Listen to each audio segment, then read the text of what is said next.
Hello and welcome to University of Glasgow, the UNESCO Spring School 2019. Whoop, whoop.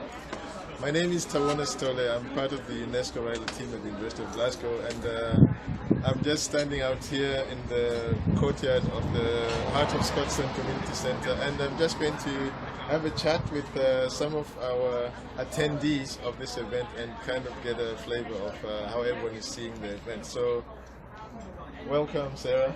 Thank you. Could you tell us your name and maybe a bit about yourself and your work and your connection with the Spring School? My name is Sarah Austin, and I'm a student at the University of Edinburgh. I'm studying teacher training and refugees in camps in Africa. And I'm actually connected to the Spring School because of Christian Hanser, who runs the Welcome Hut that's behind me. Ooh, there it is, behind us. So the Welcome Hut is a project that Christian started in order to give people a chance to meet people they don't know and to start really important conversations.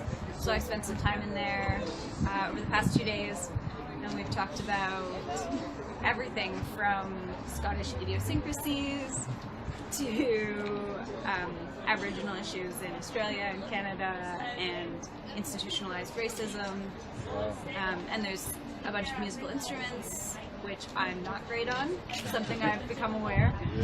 And also quotes and prompts to get people thinking, and a wonderful fire for when it's hot. Yes, I really appreciate the fire myself. So, what would you say? Has there been a particular highlight for you in the hut? I was in there yesterday, and I think some great conversations are going on in there. Yeah, I think just the conversations, and it's such a safe place to meet and talk to people who you don't know, and to learn about issues that you don't know about. And yeah, it's set up so that it feels really welcoming, and so that you can go in there and talk, you can go there and listen, you can go in there and just sit and read some of the books or enjoy the warmth. There's lots of pillows. It'd be a great place for a nap. Yeah. So, what would you say to people who are not here at the Spring School? What are they missing? I think you're missing a really great time of learning about the different people in our world and how we can connect with them in a better way, and how we can love them and welcome them to this beautiful country that we're all living in. And also just gaining a deeper understanding of the world around us and some of the issues that you don't become aware of, especially if you're not in those areas. Wow. Okay, so can we just before we let you go, could you just tell us something that you're looking forward to next to the whole program? I'm really looking forward to the discussion about post-liberation Eritrea that's happening this afternoon, because I want to do my work in Ethiopia, and so part of that hopefully will be working with refugees from Eritrea. So it'll be nice to get a deeper understanding of what Eritrea looks like during this time and right now. Brilliant. Thank you so much, Sarah. Thank you so much. Thanks for sharing your thoughts with us. Thank you. So yes, it's all happening. We're just having a break for lunch during the University of Glasgow's UNESCO Spring School 2019, and there's a lot going on. We have musicians, academics, artists, everyone's here. So yes, two new guests for us, guys. Could you please tell us your names, a bit about your work maybe, and your link to the Spring School? Welcome.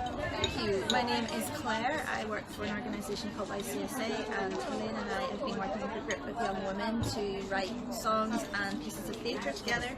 So I'm only here to perform that piece with the young people as part of Helena's reception.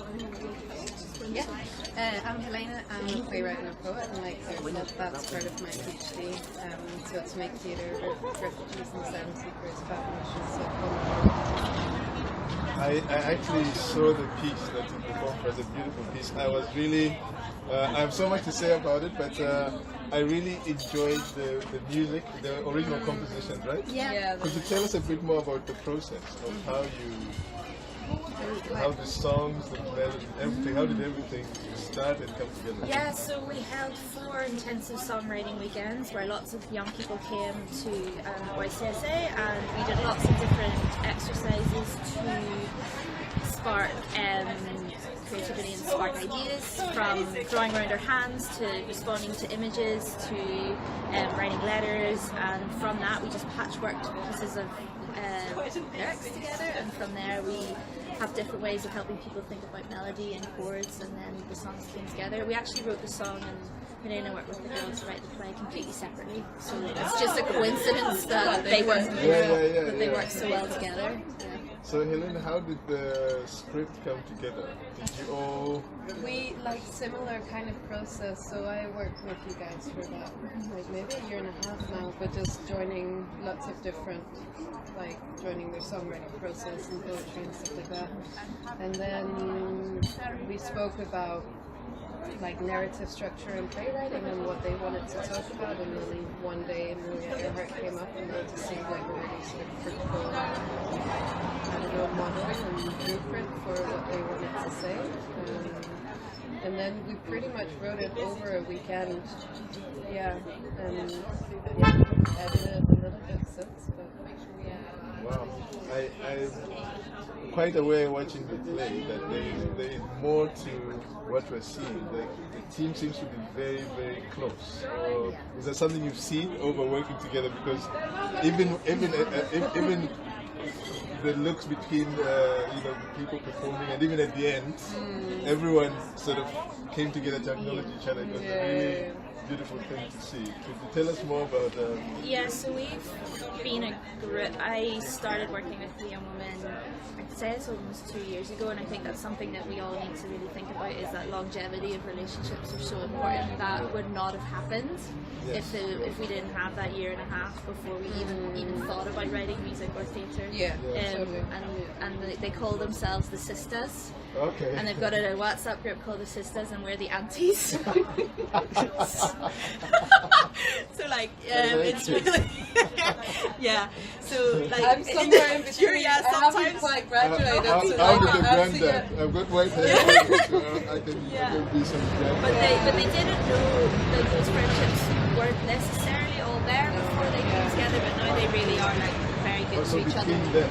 Between them, they're not didn't necessarily all know each other beforehand. So that takes time, and I think that I'm not from the academic world, but within the third sector, we're always encouraged to get like results or improved confidence or whatever within Academia as well. 6 Absolutely. weeks or within 2 months, Yeah, and it's exactly. just not realistic or real, And the fact that those things just take so much time, like to even get people into a place where they want to write or stand up on stage in front of people or Thanks, Selena, because next time. you've just gone on to what I was going to say, that a lot of people maybe would be thinking, lots of people, if you ask people will say, oh, I'm not creative, or how do you go from, how do you almost convince people that it's okay to do something creative or to take that step, because even performing in front of an audience, that's quite a big it was step, a long I would process. imagine.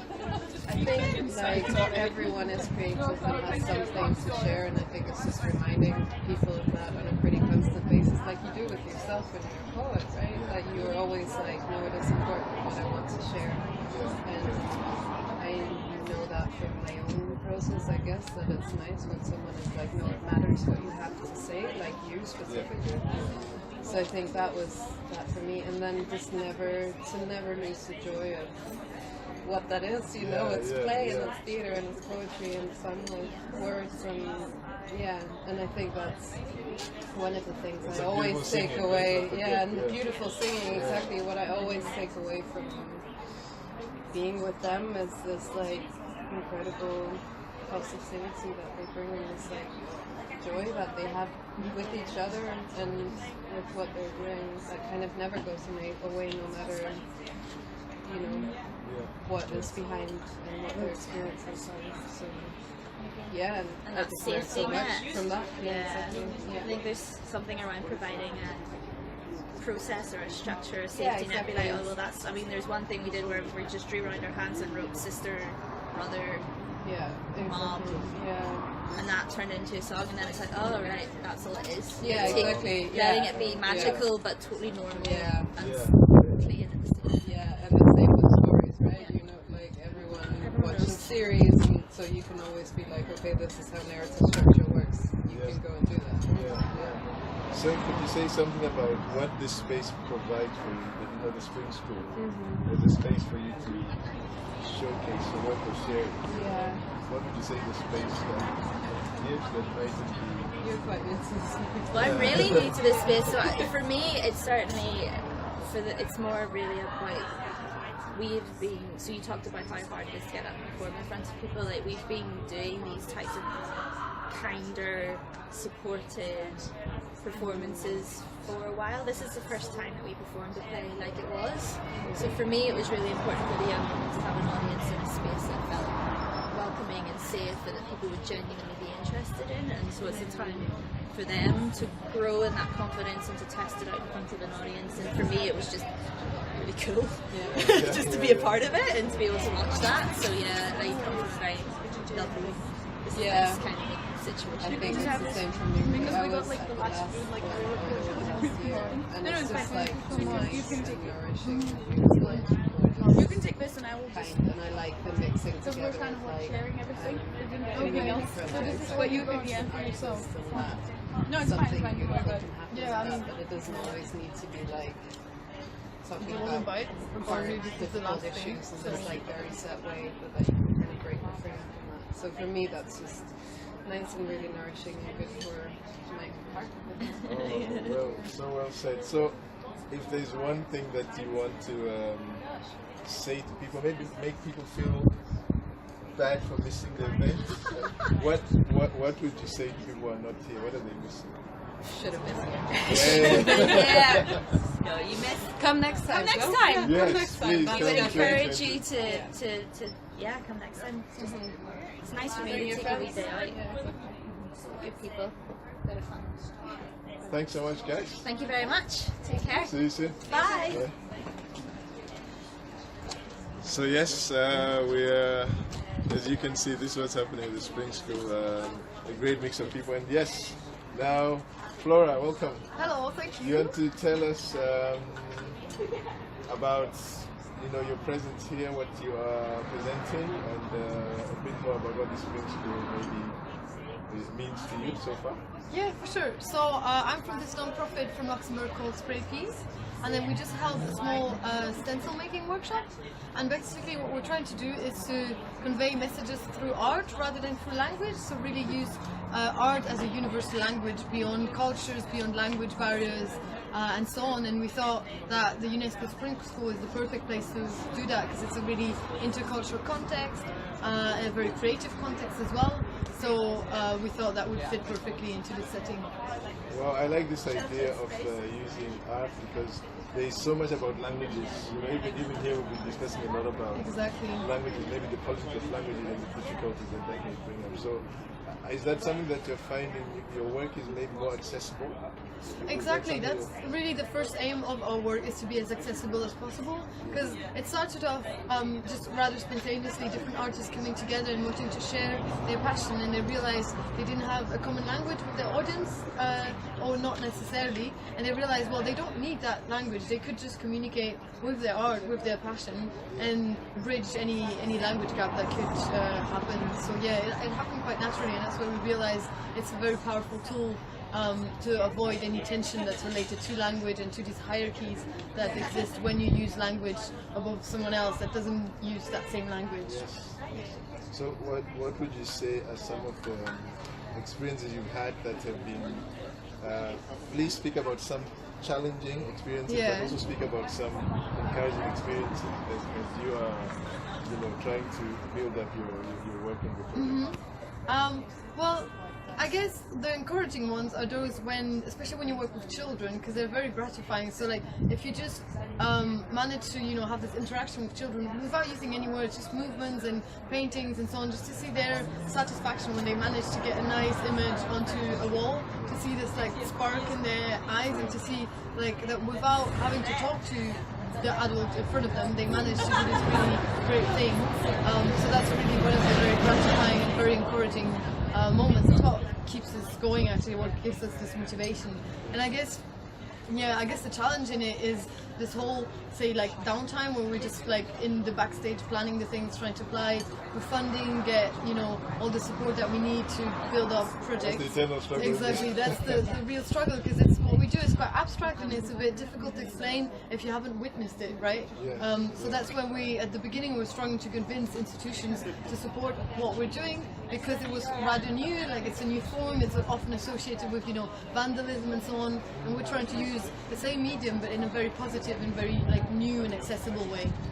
So how are you, so institutions you mentioned and the public, how are the public receiving or taking up your work, or is it not taking it up? Well, the response is always very positive, surprisingly. Like, we really like to go into public spaces, like really just main squares, and start painting and doing a bit of music. Just getting there, exactly, and inviting passers-by, and it's always been very positive. Like local residents saying like, "Oh, thank you, you know, it's very lively, it's nice and colourful." Even doing something with your hands as exactly, well. I think people like, and like people, even just the fact that it's colourful. We've heard so many people like saying, "I don't know what it is, but it's really nice and colourful." Like, you know, that's or even the kind making a mess. I think there's something good about making a mess, because definitely, they're so just careful. being really free as well, having this moment of freedom inside your own community. Like that's really like where we put the emphasis. Yeah.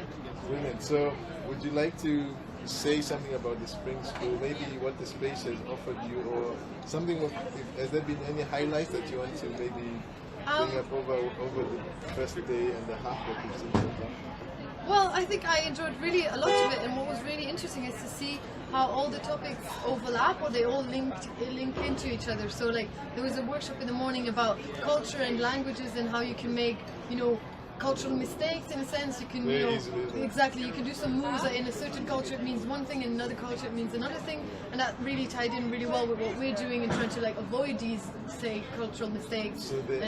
So your own work is interlinking. Exactly, everything is interlinking, and it feels very much in the right place in a sense. It was always so interesting to work with a new audience, because, well, we work a lot with children, sometimes with elderly people, with asylum seekers and so on, and just having, like, I guess the Scottish audience is a bit new to us. We've done some stuff last year, but it's nice to, you know, come back here and yeah, keep spreading the message. Thank you. So tell us what's the next thing you're looking forward to before we let you go.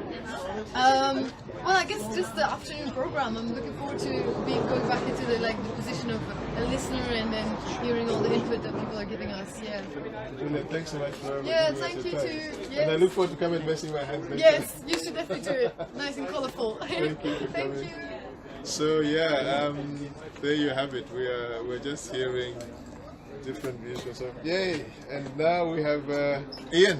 Welcome, Ian. Hello, thank you. Do you want to say a bit about yourself and what you're doing here? What are you doing at the spring school? Well, I've brought along a few paintings that I've worked on recently. I think we can see them now. Yeah, so this is 3 people I got to know from Bridging the Gap in the Gorbals in Glasgow, and I have to stop you and say they're incredible. Oh, thank you. I'm sure our viewers can see, but yeah.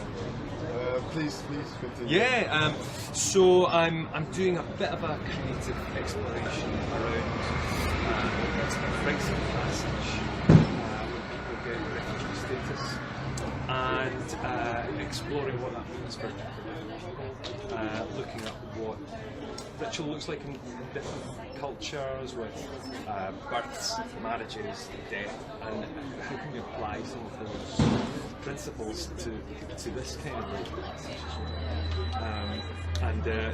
I've got short films I'm making with the people who are in the paintings. Later on this afternoon I'll be showing one of them to the folks who are here, and hopefully putting that out online soon too. So Ian, I mean, when we see a finished piece like this, I mean, you're sort of giving us a bit of the story, but when we see a finished piece like this, could you say how do you get started? How do you interact? Are most of the people you work with in painting, because you mentioned having a relationship with people, is that all very important for your work? Yeah, you know, finding whoever's in the painting, there needs to be that connection with the artist, and spending time in conversation with people, whoever the model is, whether it's any of the folks that are in these paintings or in the past some politicians. You want to know that a bit more about them. Any price that you keep it, your people, or do you stay? Well, that is a very good question. In 2014, when there was the Independence Festival, there was 3 politicians I painted. There was Nicola Sturgeon, and Joanne Lamont, who was later in Scotland at the time. And I very deliberately didn't put out with the paintings my opinions about the parties or the at 1:30 I have a print Which takes sense. and the and the key thing that I wanted to do with that was look closer. And those paintings were quite large scale, so there was a metaphor of literally looking closer, and using that as analogies to look closer at the issues themselves. So there's it's not. In one sense, it's not taking a step back, but it's taking a step forward. So, there's been a few discussions around, visual art as a language, and this thing that's starting to come up. And could you make some comment about could you start with the reaction of the people you paint? Yes. themselves, and then maybe share a little bit about the power of the visual image, because it's there. People don't need to, it's there. People can see it.